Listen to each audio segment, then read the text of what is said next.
ओम सच्चिदानंद रूपाय विश्वोत्पत्त्यादिहेतवे तापत्रय विनाशाय गोविंदाय नमो नमः। कृष्णाय वासुदेवाय हरये परमात्मने प्रणताक्लेशनाशाय गोविंदाय नमो नमः। नमस्कार, स्वागत है आपका आचार्य वाणी में। मैं आचार्य डॉक्टर विक्रमादित्य आपके साथ हूँ। आज का विषय हमारा है सिंह राशि वालों के लिए ग्रहों का योगा योग। 16 तारीख का दिन, शनिवार का दिवस, और ये दिवस बहुत ही श्रेष्ठ है। इस दिन जन्माष्टमी है और इस बार स्मार्त और वैष्णवों का कोई भेद नहीं है। आनंद भाव से कोई भी मना सकता है, सब लोग को मनानी चाहिए। इस दिन एक ही योग बन रहा है, सब बहुत सारे ग्रहों का योगा योग पड़ रहा है। आपकी राशि के दृष्टिकोण से वो भी बताएंगे, पहले महत्व समझ लें। 16 अगस्त को इस बार जन्माष्टमी का सुंदर योग बन रहा है और जन्माष्टमी का योग ग्रहों के दृष्टिकोण से इस बार सबके लिए, स्मार्त वैष्णव सब लोग, शनिवार को कोई मतभेद नहीं रहेगा। आमतौर पे बहुत सारे मतानुसार कई बार मतभेद उत्पन्न हो जाते हैं कि हम हमारे आचार्यों के अनुसार से इस योग में माना जाए, इस योग में माना जाए। लेकिन इस बार यदि पंचांग को देखा जाए तो बहुत सारे द्वंद्वों को करने की ज़रूरत ही नहीं है। अष्टमी उदया तिथि के रूप में विराजमान है 16 तारीख को, और उसके साथ साथ सुबह रात्रि के समय जिस वक्त भगवान का जन्म माना जाता है उस समय वृषभ लग्न भी उपस्थित हो ही जाएगी। और साथ साथ चंद्रमा भी विशेष तौर पर यदि देखा जाए तो वृषभ राशि में ही उस दिन उच्च के विराजमान होकर रहेंगे। और इसके साथ साथ एक बात, और ग्रहों का योगा योग और भी बड़ा सुंदर ये बन रहा है कि रोहिणी नक्षत्र वो भी रात्रि के अंतिम पहर में जाकर भोर काल से पहले पहले उपस्थित होने के योग बना लेगा। दिल्ली के पंचांग के अनुसार से देखें तो बहुत सारे ग्रहों का योगा योग इसी प्रकार से बन रहा है। तो क्या स्मार्त, क्या वैष्णव, क्या संप्रदाय, समस्त लोगों के लिए ये सुंदर तिथि है। भगवान सुंदर का अभिषेक करें, भगवान का विशेष तौर पर पूजन करें। ओम नमो भगवते वासुदेवाय पुरुष सूक्त के द्वारा भगवान को सुंदर रूप से स्नान कराएं और उनका पूजन करें। षोडश विधि के अनुसार से षोडश जो हमारे पूजा पाठ के तरीके हैं उन सब के द्वारा सहस्रसी रेखा पुरुखा सहस्राक्ष सहस्रपात सभो में गंग सर्वात्मत्वात्रोतिष्ठ, इसी के द्वारा भगवान का अभिषेक दूध से, दही से, समस्त पंचामृत से भगवान का अभिषेक कराकर भगवान को वस्त्र अलंकृत करते हुए सुंदर रूप से भगवान का स्तवन करना। कहा जाता है कि आप कुछ और करें ना करें, कम से कम भगवान की जन्माष्टमी के अवसर पर भाद्रपद मास के कृष्ण पक्ष की अष्टमी के दिन अवश्य उपवास रखें। तो उपवास रख के भगवान का सुंदर रूप से संकीर्तन करें, पूजन करें, भगवान का अभिषेक करें, हरिनाम का संकीर्तन करें, और केवल इसी से आपके अनेक जन्मों के कष्ट जो हैं वो कट जाते हैं। उपवास रखिए। उपवास का मतलब केवल भूख हड़ताल नहीं होता है। आजकल बहुत सारी समस्याएं क्या हो गई, उपवास लोग करने की जहाँ बात की जाती है तो खाना पीना छोड़कर बैठ जाते हैं। उपवास का मतलब कतई भूख हड़ताल नहीं है। व्रत का मतलब कुछ और है। व्रत का मतलब तो विशेष तौर पर कुछ लोगों ने ऐसा बना दिया कि भैया आज भोजन नहीं करेंगे।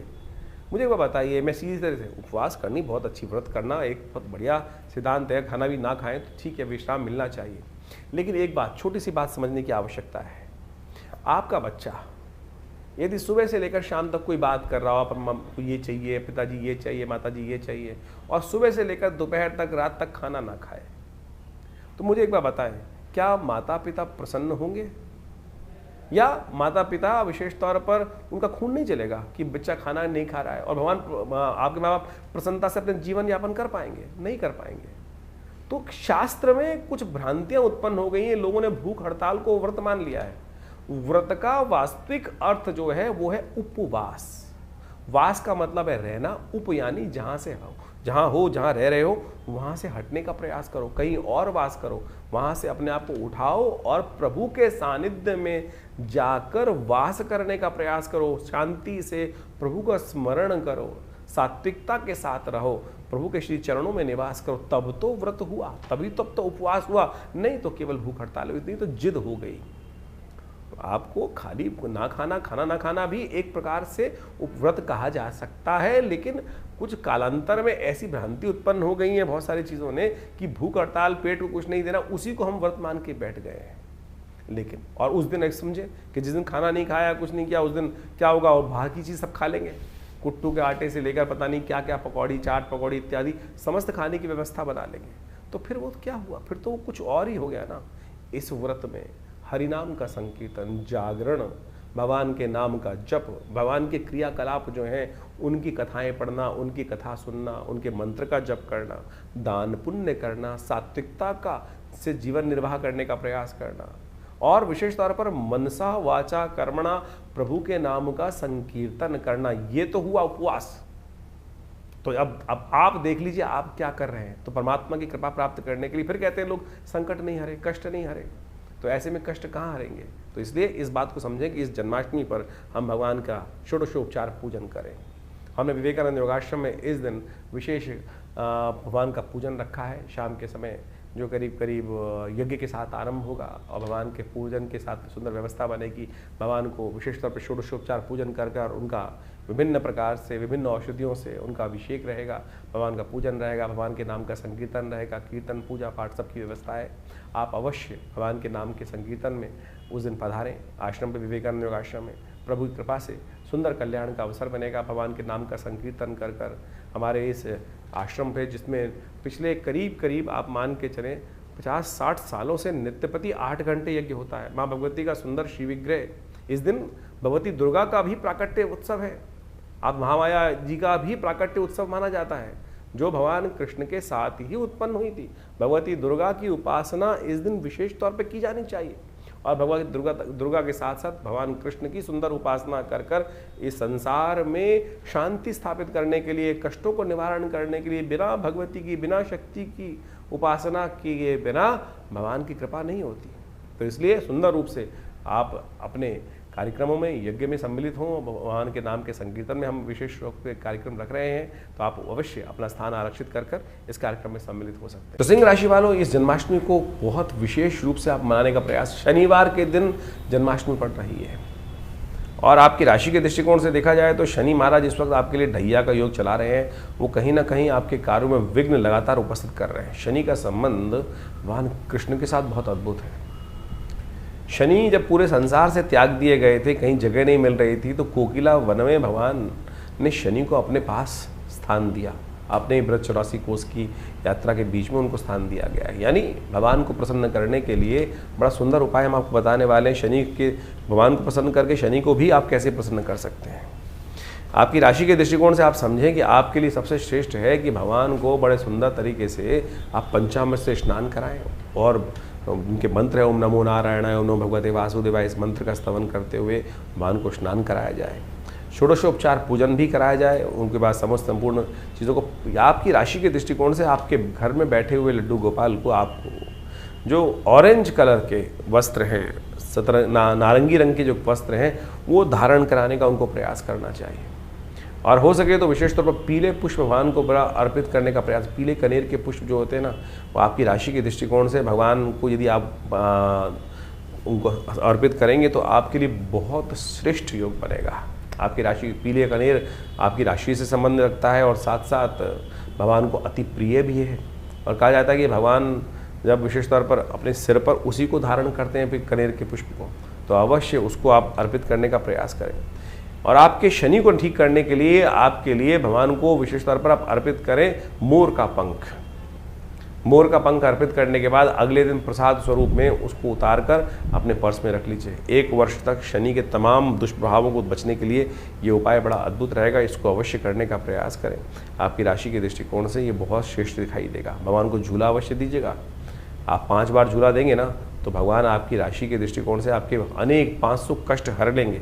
तो इस बात का ध्यान रखिए। भगवान को अवश्य बड़े लाड के साथ, बड़े प्यार से भगवान को संपूर्ण रूप से अर्पित करने का प्रयास करें। हो सके तो इस दिन स्वास्थ्य के दृष्टिकोण से आपको एक अवश्य उपाय करने का प्रयास करना चाहिए। आपकी राशि के दृष्टिकोण से हमें दिखाई देता है कि 5 मगज की बनी हुई मिठाई जो होती है वो भगवान को अर्पित करने का प्रयास करें, तो वो आपके लिए बड़ी श्रेष्ठ रहेगी। प्रसाद स्वरूप में उसको ग्रहण भी करने का प्रयास कीजिए। आपके ग्रह परिवर्तन की तरफ जाने वाले हैं, बहुत जल्दी सूर्य परिवर्तन का योग बना रहे हैं। वो क्या करेंगे आपकी राशि में, वो आपको समझ लेना चाहिए। 17 तारीख को परिवर्तन का योग है। रविवार के दिन परिवर्तन का योग बन रहा है। सूर्य आपकी राशि में पदार्पण कर रहे हैं और ये सूर्य का पदार्पण आपकी राशि में हो रहा है। देखो, इस वर्ष के राजा भी सूर्य हैं और सूर्य आपकी राशि में आने का योग बना रहे हैं। यह आपके लिए बड़ा अच्छा रहेगा। आपके शौर्य को, आपके तेज को बढ़ाने के योग बना सकते हैं। बस ध्यान रखना, कई बार सूर्य यहाँ आकर क्रोध भी बढ़ा देते हैं, अननेसेसरी का गुस्सा, हर चीज़ में एंजाइटी बढ़ा देते हैं। बस उसको यदि आपने कंट्रोल कर लिया तो बहुत अच्छा रहेगा। आप एक काम करने का प्रयास करें। इन दिनों, बरसात के दिनों में कनेर के पुष्प आते हैं, कनेर का पुष्प डालकर भगवान को अर्घ दीजिए। वो बहुत श्रेष्ठ रहेगा। आपकी राशि के दृष्टिकोण से बड़ा कल्याणकारी रहेगा। रविवार के दिन सूर्य परिवर्तन की तरफ जा रहे हैं ऐसे में बड़ा अच्छा है आपके लिए। हृदय नाम का योग बन रहा है। भगवान को सुबह सुबह सूर्य को कनेर के पुष्प के द्वारा अर्घ देने का प्रयास कीजिए, थोड़ा जल लेकर रोटी डालकर उसमें, तो आपके लिए बड़ा अच्छा रहेगा। सूर्य क्योंकि बदल रहे हैं इस दिन, लेकिन योग बन रहा है रात्रि में, करीब करीब 2 बजे के आसपास रात्रि में, तो अगले दिन इसका दान अवश्य करना चाहिए। गेहूं का दान करना यह आपकी राशि के दृष्टिकोण से बड़ा श्रेष्ठ रहेगा। एक घड़े में गेहूं भरकर किसी गरीब व्यक्ति को अवश्य दान करने का प्रयास करें, वो आपके लिए सूर्य के तमाम कष्टों को हरने के योग बनाएगा। 18 तारीख सोमवार का दिवस, दशमी तिथि विद्यमान है और इस दिन ग्रहों का परिवर्तन का योग बनता दिखाई दे रहा है। ये परिवर्तन आपकी राशि के दृष्टिकोण से यदि हम माने तो कई मामलों में आपके लिए सफलता का योग बनाता दिखाई दे रहा है, लाभ का योग बनाता दिखाई दे रहा है। आपकी मेहनत के अनुसार से चीज़ें आपके लिए रिजल्ट लाने के योग बनाती दिखाई दे रहे हैं।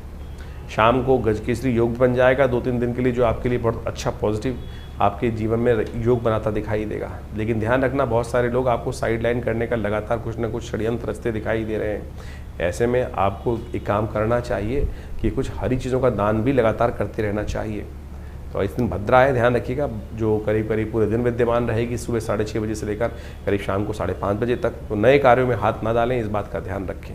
19 तारीख मंगलवार का अवसर और एकादशी तिथि है, अजा एकादशी का योग बन रहा है और भगवान विष्णु की इस दिन उपासना करने से कहा जाता है कि पुनर्जन्म में किए हुए जो जितने दुष्कार्य हैं उससे निवृत्ति का योग बन जाता है। इस दिन विशेष तौर पर हमको क्या करना चाहिए, भगवान विष्णु का स्तवन करना चाहिए और हो सके तो विष्णु गायत्री का पाठ करना चाहिए।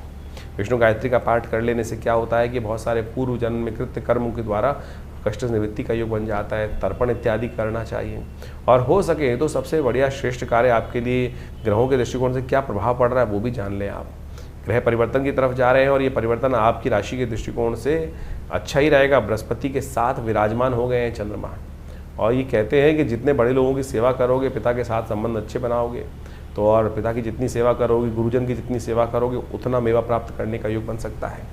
तो ऐसे में भगवान विष्णु का सुंदर पूजन करें, तर्पण करें और हो सके तो उनका चरणामृत ग्रहण करके इस दिन उपवास रखते हुए कार्य करेंगे तो आपके लिए अच्छा ही रहेगा। अजा एकादशी आपके लिए शुभ रहेगी। एक बुधवार का दिवस, द्वादशी तिथि और त्रयोदशी तिथि का योग है, जिसके संयोग से कई सारे शुभ योग बने हैं। बुध प्रदोष बन गया है, बुधवार और प्रदोष का योग बन गया है शाम के समय त्रयोदशी आ जाने के कारण से। तो ऐसे में आपके ग्रहों के दृष्टिकोण से ये इस बात समझे कि इन दिनों बुध आपके लिए बिल्कुल ठीक नहीं है और ये आपके लिए जुर्माना कराने के योग बना रहे हैं। तो ऐसे में आपके लिए कुछ खास उपाय करने की ज़रूरत है। आपको कहीं पारद शिवलिंग जहाँ मिल जाए या अपने घर में कहीं ना कहीं हो तो उनका अभिषेक अवश्य करने का प्रयास करें। और पारद शिवलिंग का शाम के समय भगवान शंकर का अभिषेक पारद शिवलिंग के ऊपर यदि करेंगे तो ये बुध जो नेगेटिव हो रहा है इन दिनों आपके लिए, काफ़ी लंबे समय तक नेगेटिव चलना है बुध आपके लिए, तो ये आपके लिए कहीं ना कहीं पॉजिटिव हो सकता है। तो अवश्य इसका साथ दें। यदि नहीं हो सकती व्यवस्था तो एक काम और कर सकते हैं, गोवत्स द्वादशी है इस दिन, तो गोवत्स द्वादशी के लिए आप एक काम करें कि आपकी राशि के दृष्टिकोण से आपको जो करना चाहिए वो नोट कर लें। आप गौशाला में जाकर गाय के बच्चे को कुछ गुड़ इत्यादि अवश्य खिलाएं तो वो आपके लिए कल्याणकारी योग बनेगा। आने वाले 2-3 दिन थोड़ा धन इत्यादि ऐश्वर्य के मामले में कहीं ना कहीं दिन हल्का दिखाई देता है, ध्यान रखते हुए कार्य करने की जरूरत रहेगी। थोड़े खर्चे अधिक होने के योग दिखाई देते हैं। तो ग्रहों का योगा योग आपने समझा, इस वक्त भाद्रपद का महीना चल रहा है और भाद्रपद के महीने में जो ग्रहों का योगा योग परिवर्तन का योग बनाएगा वो तो आपके समक्ष ही है, लेकिन एक विशेष योग बन रहा है कि इस भाद्रपद में 5 रविवार का योग बन रहा है और इस बार राजा भी सूर्य ही हैं, पूरे जो विश्व के राजा है, संवत के राजा हैं और उसके दृष्टिकोण से यदि ग्रहगण प्रभाव देखा जाए तो इस बार पूरे विश्व में अच्छी खासी वृष्टि के योग बन रहे हैं और वो इतनी ज़्यादा हो गई है, कई जगह लोग परेशान भी हो गए, त्रस्त भी हो गए हैं। और इस बार 5 रविवार का योग भाद्रपद में जो दिखा रहा है वो वास्तविक तौर पर एक बात को भी इंगित करता है कि जो इस वक्त भयावह पूरे विश्व में पानी की त्रासदी चल रही है, अतिवृष्टि होने के योग बन गए हैं, उससे कहीं ना कहीं अब कुछ ना कुछ रास्ता, बचाव का रास्ता बनता भी दिखाई देगा। लेकिन ये कहीं ना कहीं प्रकार से जो भाद्रपद महीने में यदि 5 रविवार पड़ जाए तो एक बात कही जाती है, युद्ध की आशंका, युद्ध की अफवाहें, कहीं ना कहीं मतभेद बहुत ज़्यादा कहीं ना कहीं संसार में बढ़ जाते हैं और कहीं ना कहीं आपस में मनभेद भी होने लगते हैं। इस वक्त विश्व में जिस प्रकार से जो योगा योग बन रहा है वो कहीं ना कहीं आपदाओं का संकेत भी देता दिखाई दे रहा है। और ऐसे में जो अन्न इत्यादि के संबंध में जो कार्य करते हैं उनको भी थोड़ा सावधान रहना चाहिए। तेजी का माहौल बनता दिखाई दे रहा है। विभिन्न अन्न के क्षेत्र जितने भी हैं, खाद्य पदार्थ जितने हैं, गेहूँ इत्यादि, चावल इत्यादि और बहुत सारी और भी जितनी चीज़ें हैं, उन सब में कहीं ना कहीं जो अतिवृष्टि के कारण से जो योग बनते दिखाई दे रहे हैं वो कहीं ना कहीं महंगाई को बढ़ाने की तरफ योग बनाते दिखाई दे रहे हैं। ऐसे में आपकी राशि के दृष्टिकोण से जो योग बन रहे हैं वो आपने अच्छे से समझें। ग्रहों के प्रभाव को जितने जल्दी हम समझ लें और उसके अनुसार से अपने जीवन में सही रास्ता पकड़ लें, ये ज्योतिष का चमत्कारिक प्रभाव है। देखिए, जो सूर्य है वो हर एक स्थिति में एक सही निकलता है, लेकिन हर व्यक्ति पर उसका प्रभाव अलग अलग होता है। ग्रहों का ये परिवर्तन जो योग बनाते हैं, इन सब का प्रभाव सूक्ष्म दृष्टिकोण से हर व्यक्ति को समझ में आना चाहिए। ज्योतिष के दृष्टिकोण से बड़ा सूक्ष्म अन्वेषण है। आपकी जन्मपत्री, आपका जो भाग्य है वो हर व्यक्ति का अलग है। कहीं ना कहीं उस भाग्य पर किस प्रकार का योग बनेगा, ग्रहों का परिवर्तन क्या प्रभाव डालेगा, हर व्यक्ति पर अलग प्रभाव डालता है। एक ही क्षेत्र में रहने वाले, एक ही घर में रहने वाले, यदि हम देखें कि क्या परिवर्तन एक जैसा ही होगा सबके लिए, नहीं, बिल्कुल नहीं होगा। किसी के लिए अच्छा, किसी के खराब। एक ही घर में रहने वाले जो 8, 5, 6 जातक हैं, उन सब पर भी ग्रहों का प्रभाव अलग अलग होता है। तो ऐसे में उस परिवर्तन का प्रभाव आपके ऊपर क्या हो रहा है, राशि के दृष्टिकोण से तो आप समझ ही रहे हैं, लेकिन आपकी जन्मपत्री, आपका जन्म समय, आपका भाग्य बिल्कुल बहुत सारी चीज़ों को बताने में रास्ता बता सकता है। तो ज्योतिष विज्ञान बड़ी सूक्ष्म दृष्टिकोण से देखने की चीज़ें हैं और हम बहुत सारी चीज़ों को समझने का प्रयास करते हैं। बड़ा शोध संस्थान चलाते हैं पिछले करीब 50 सालों में। ज्योतिष के संबंध में, अध्यात्म के संबंध में, भारतीय योग विज्ञान के संबंध में हमारे आश्रम में बहुत सारी रिसर्च, बहुत सारा अनुसंधान, शोध किया गया। 50 से ऊपर पुस्तकें प्रकाशित की गई हैं। सदगुरु आचार्य श्री केशव देव जी के महाराज के सानिध्य में रहकर हमने बहुत सारे विभिन्न भारत की पराविद्याओं के ऊपर कार्य किया, चाहे वो मंत्र विज्ञान है, चाहे वो यज्ञ विज्ञान है, चाहे वो कर्मकांड है, योग की सहस्त्रों शाखाएं हैं, और उन सब के ऊपर मुद्रा विज्ञान इत्यादि बहुत सारे अलग अलग विषयों के ऊपर बहुत सारा शोध अनुसंधान करके चीज़ों को समझने का हमने प्रयास किया। और आप समझें, ज्योतिष एक ऐसा विषय है कि जिसके द्वारा आप बहुत सारे कार्यों का निदान भी कर सकते हैं, डायग्नोज कर सकते हैं। बीमारियों के संबंध में भी आयुर्वेद के साथ साथ ज्योतिष को साथ साथ चलाया गया था।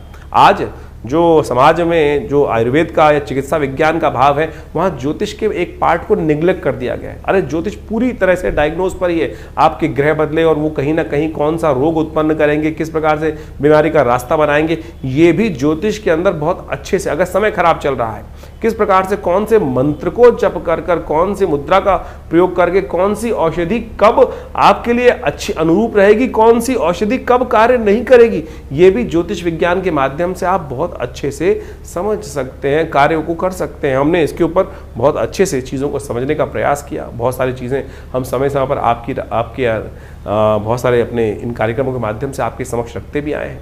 तो आप ज्योतिष विज्ञान को सही रूप समझने का प्रयास करें। विडंबनाएं, बहुत सारी लोग आपके मन में ऐसे भाव डालने का प्रयास करेंगे कि सब कुछ भी सत्य नहीं है। अरे नहीं, एक एक चीज़ सत्य है, एक एक चीज़ का प्रभाव है, इसको आप समझें। हमारे ऋषि मुनियों ने हजारों लाखों पुस्तकें, लाखों अनुसंधान हमारे समक्ष उपस्थित किए हैं। हर ऋषि, करोड़ों ऋषि हुए आज तक हो चुके हैं, और उन सब ने अपने शोध हमारी भारतीय संस्कृति में जगह जगह बताए हैं, और लोग उसका प्रभाव देखते भी आए।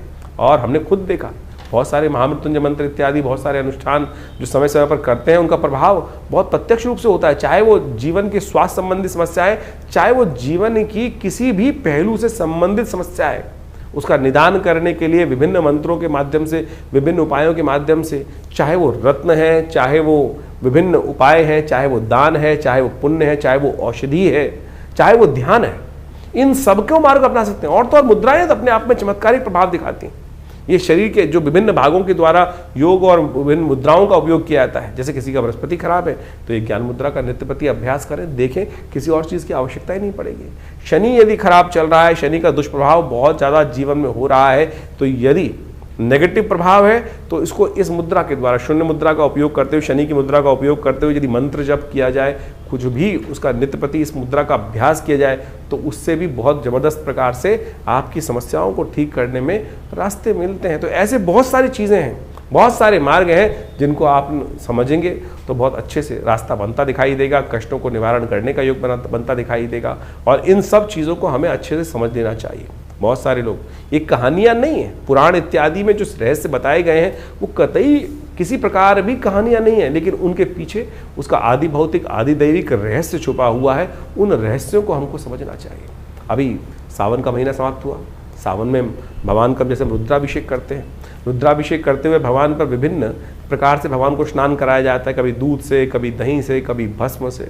भगवान के ऊपर बिल्वपत्र चढ़ाए जाते हैं, दूर्वा चढ़ाई जाती है, भंग चढ़ाई जाती है, और तो और वो आक के पत्ते चढ़ाए जाते हैं, धतूरे के पत्ते चढ़ाए जाते हैं। यदि इनको वैज्ञानिक तौर पे आप देखने का प्रयास करेंगे तो इन सब के माध्यम से आप समझे, घास को चढ़ाकर भगवान के ऊपर चढ़ाने का कारण क्या है? उसका मंत्र है कांडात कांडात प्रोहंती, भगवान के ऊपर चढ़ाते हुए इस मंत्र को कहा जाता है। औषध विज्ञान के अनुसार से आपके जो बहुत सारी बीमारी को ठीक करने के लिए, पेट संबंधी बीमारियों को ठीक करने के लिए ये बहुत दिव्य औषधि है। जो घास के ऊपर 3 जो अंकुर, दिरवा अंकुर होते हैं, कहा जाता है गणेश जी एक बार बीमार हो गए थे और ऋषियों ने 108 दूर्वा अंकुर अभिमंत्रित कर कर गणेश जी को दिए, उससे उनको स्वास्थ्य में लाभ प्राप्त हुआ।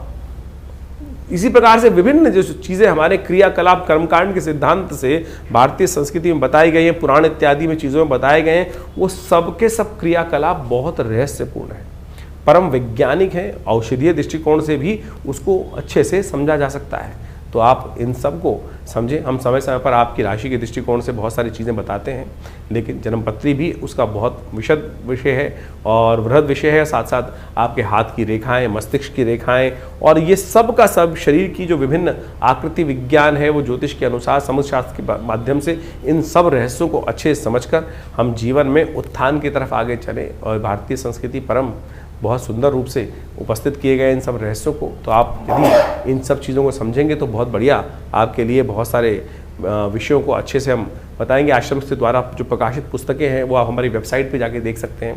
mudrasforhealing.com वेबसाइट है हमारी, acharyavickramaditya.com वेबसाइट है हमारी, vivekanandnaturecure.com ये भी हमारे आश्रम की ही वेबसाइट है। और यहाँ पर हमारे आश्रम की समस्त गतिविधियों को समय समय पर हम बताते रहते हैं। बहुत सारे विभिन्न कार्यक्रम आश्रम पे समय समय पर चलते रहते हैं और इन सब विषयों को आप अच्छे से समझकर और इन सब से आश्रम से जुड़ें।